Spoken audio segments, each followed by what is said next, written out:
और इस वक्त पंखुड़ी पाठक समाजवादी पार्टी के नेता हमारे साथ जुड़ रही हैं। पंखुड़ी, बहुत बड़ी कार्रवाई उत्तर प्रदेश के मुख्यमंत्री पर, आपके नेता पर। खुद उत्तर प्रदेश के मुख्यमंत्री को समाजवादी पार्टी के राष्ट्रीय अध्यक्ष मुलायम सिंह यादव ने पार्टी से निकाल दिया है। क्या कहेंगी पंखुड़ी, पार्टी टूट गई?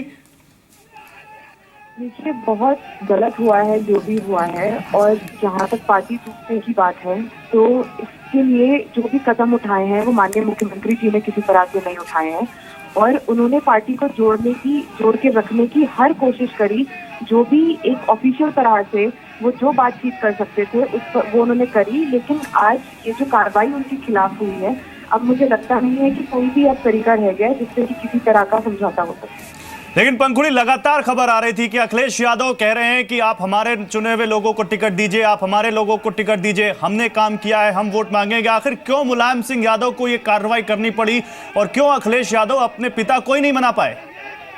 देखिए, 2012 में उत्तर प्रदेश की जनता ने जब मुख्यमंत्री अखिलेश यादव जी को चुना था तो उनकी छवि पे चुना था, और उस समय भी उन्होंने डीपी यादव जैसे गुंडे को पार्टी से बाहर निकाला था। आज जब इसी बात पर वो कायम रहे और उन्होंने अपनी बात बिल्कुल डट कर कही कि इस तरह की आपराधिक छवि के किसी आदमी को हम पार्टी में नहीं लेंगे, उसके बावजूद इस तरह के फैसले लिए गए, गलत छवि के लोगों को उतारा जा रहा है चुनाव में। और कौन है पंखुड़ी, आखिर वो कौन फोर्सेज हैं जिन्होंने अखिलेश यादव और राम गोपाल यादव के खिलाफ कार्रवाई करने के लिए एक भाई और एक पिता को कन्विंस कर लिया? देखिए, ये बात कहने की नहीं है, सब लोग जानते हैं कि क्या हुआ है, और माननीय मुख्यमंत्री जी का ये मानना है कि जो उन्होंने विकास किया है वो समाजवादी पार्टी को जिताने के लिए काफी है। लेकिन शायद कुछ ऐसे लोग हैं जिनको ऐसा लगता है कि एक अलग तरह की राजनीति होनी चाहिए, लेकिन वो राजनीति अब तो ना युवा उसको एक्सेप्ट करते हैं, ना मुख्यमंत्री जी करते हैं, और ना ही प्रदेश करे। पंखुड़ी, हम यही जानना चाहते हैं कि कौन वो लोग हैं। देखिए, कौन लोग हैं ये खुलकर ये सारी बातें सामने आएंगी। अभी तो जो कार्रवाई की गई है हमने उसमें देखा कि नेताजी और शिवपाल जी थे जिन्होंने कार्रवाई करी है। पीछे कौन लेकिन पंखुड़ी, ये कितना ज्यादा एम्बैरेसिंग है कि एक चीफ मिनिस्टर जिसने 4 साल एक राज्य में काम किया, वो अपने नाम पर जा रहा था इलेक्शन में, और उसी को पार्टी से निकाल दिया जाए। क्या आपको लगता है कि अब समाजवादी पार्टी इलेक्शन में जा पाएगी? देखिए, मुझे ऐसा लगता है कि जो सब हुआ है ये सब चीज जनता के सामने है, और जनता बहुत समझदार है, अपना फैसला ले सकती है। उत्तर प्रदेश जिस विकास की राह पे निकल चुका है, मुझे नहीं लगता उत्तर प्रदेश की जनता उसको उस प्रगति को रोकना चाहिए। पंखुड़ी, एक सवाल और, क्या आप अखिलेश यादव एक नई पार्टी बनाने जा रहे हैं, और बनाने जा रहे हैं तो उसका ऐलान कब तक हो जाएगा? देखिए, अभी हम कुछ नहीं कह सकते, अभी कुछ ही मिनट पहले ये कार्रवाई हुई है, और जहाँ तक मैं जानती हूँ जल्दी वो एक प्रेस कॉन्फ्रेंस करेंगे और मीडिया से रूबरू होंगे, तो उस समय वो बेहतर बता सकेंगे। ठीक है पंखुड़ी, आप रहिए मेरे साथ। जगदम्बिका पाल, बीजेपी सांसद, इस वक्त मेरे साथ जुड़ रहे हैं। जगदम्बिका जी, आ रहा हूं आपके पास। इस वक्त श्रीकांत शर्मा बोल रहे हैं, पहले सुन लेते हैं। बिजली, पानी, सड़क, कानून व्यवस्था, ये हमारा यूएसपी है, तो ये सूबे को इसकी जरूरत है। तो ये झगड़ा जो भी है इनका परिवार का झगड़ा है, लेकिन उत्तर प्रदेश के लोग पहले ही अखिलेश को खारिज कर चुके हैं। अब कोई 6 साल के लिए निकाले ना निकाले, इसका कोई बहुत ज्यादा इम्पैक्ट होता नहीं है। लेकिन सर, अखिलेश के लिए अभी दरवाजे मुलायम सिंह यादव ने खुले रखे हैं कि माफी मांग लेंगे तो वापसी हो सकती है। अब देखिए, उनका अपने घर का मैटर है, उसमें वो क्या करते हैं क्या नहीं करते हैं वो उनका विषय है। लेकिन अखिलेश जी से जो अपेक्षाएं थी, जो उम्मीदें थी, अखिलेश यादव पूरी तरह से उन अपेक्षाओं को पूरा नहीं कर पाए। चलिए ठीक है, ये बीजेपी की प्रतिक्रिया है। जगदम्बिका पाल, उत्तर प्रदेश के बड़े लीडर और बीजेपी सांसद, इस वक्त हमारे साथ हैं। जगदम्बिका जी, क्या हो गया समाजवादी पार्टी में? बाप ने बेटे को निकाल दिया? मुझे लगता है कि इस पार्टी का उदय हुआ था, और जितनी लोगों की अपेक्षाएं थी वो अपेक्षाएं तो पूरी नहीं हो रही, बल्कि पटाक्षेप हो रहा है।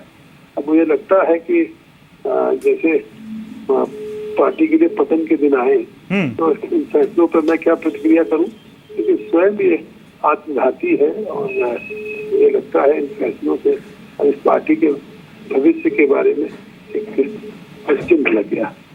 लेकिन जगदम्बिका जी, कुछ दिनों पहले इस पार्टी ने रजत जयंती मनाई है, अपनी 25वीं सालगिरह मनाई है, और 25वीं सालगिरह में इस तरह से पार्टी का दोफाड़ हो जाना, आपको लगता है कि मुलायम सिंह यादव इतने अनुभवी खिलाड़ी थे इस राजनीति के अखाड़े के, लेकिन वो समझ नहीं पाए, और कहीं ना कहीं इस पार्टी को टूटने में मुलायम सिंह यादव का एक बड़ा फेल्योर है? देखिए, मैं ये समीक्षा नहीं कर सकता हूँ कि कौन जिम्मेदार है, लेकिन ऐसा भी नहीं कि पार्टी अध्यक्ष है, अगर उन्होंने उनको मुख्यमंत्री बनाया और अगर पार्टी की लिस्ट उन्होंने जारी की तो मुख्यमंत्री भी अगर एक समानांतर लिस्ट जारी कर देंगे तो फिर वो पार्टी टूटनी है। अब अगर पार्टी की लिस्ट के आगे अगर उन्हें कोई एतराज था तो मुख्यमंत्री और ये तो उनके बीच का परिवार का मामला था, उन्हें बैठ करके तय करना चाहिए था। अब इसके लिए कौन जिम्मेदार है? लेकिन स्वयं जिस तरीके से पार्टी में विघटन या दो फाड़ हो रहे हैं या जिस तरीके से पार्टी बट रही है, इसके लिए कोई बाहरी जिम्मेदार नहीं, खुद ही वो लोग स्वयं जिम्मेदार है।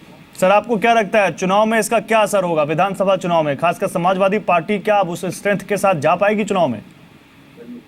देखिए, समाजवादी पार्टी पहले ही कानून व्यवस्था से लेकर के प्रशासन की चुनौतियों से जूझ रही थी और अब उस पार्टी में जब पार्टी एक नहीं रह सकती है, परिवार एक नहीं रह सकता, तो प्रदेश कैसे उनके साथ रहेगा? पंखुड़ी पाठक हमारे साथ जुड़ी हुई है, समाजवादी पार्टी के नेता। पंखुड़ी, अगला कदम क्या होगा, क्या करेंगे आप लोग?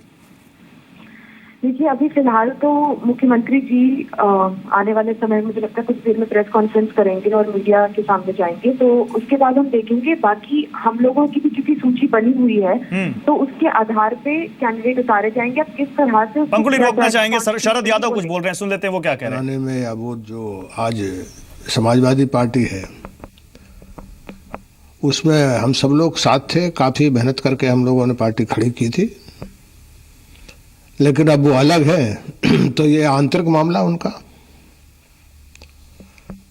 हाँ, दुर्भाग्यपूर्ण जरूर है। तो दुर्भाग्यपूर्ण है लेकिन आंतरिक मामला है। पंखुड़ी, बार बार वही सवाल, हमें तो कल से बताया जाने लगा सूत्रों के मुताबिक कि समाजवादी पार्टी टूटने वाली है और अखिलेश यादव के धड़े ने अपनी एक नई पार्टी का नाम भी रख लिया है। ठीक है, वो आएगा धीरे धीरे सामने, लेकिन अब जनता और वो लोग जो समाजवादी पार्टी के कोर वोटर हैं वो कंफ्यूज नहीं होंगे कि अखिलेश यादव को वोट करें कि मुलायम सिंह यादव को वोट करें? देखिए, यहाँ पे सिर्फ समाजवादी पार्टी के वोटर की बात नहीं है, लेकिन आज हम जानते हैं कि अखिलेश जी उत्तर प्रदेश का सबसे लोकप्रिय चेहरा है और जो उन्होंने विकास किया है उसके बलबूते पे वो चुनाव में जा रहे हैं। और कई हमने सर्वे देखे जिसमें ये दिखाया गया कि उत्तर प्रदेश की पहली पसंद अखिलेश जी हैं। तो मेरा ये मानना है कि अखिलेश जी का साथ सिर्फ समाजवादी पार्टी की कोर वोटर नहीं बल्कि पूरा प्रदेश देगा। तो यहाँ पर क्या आप ये कह रही हैं कि अखिलेश यादव की छवि मुलायम सिंह यादव से ज्यादा बड़ी हो गई है?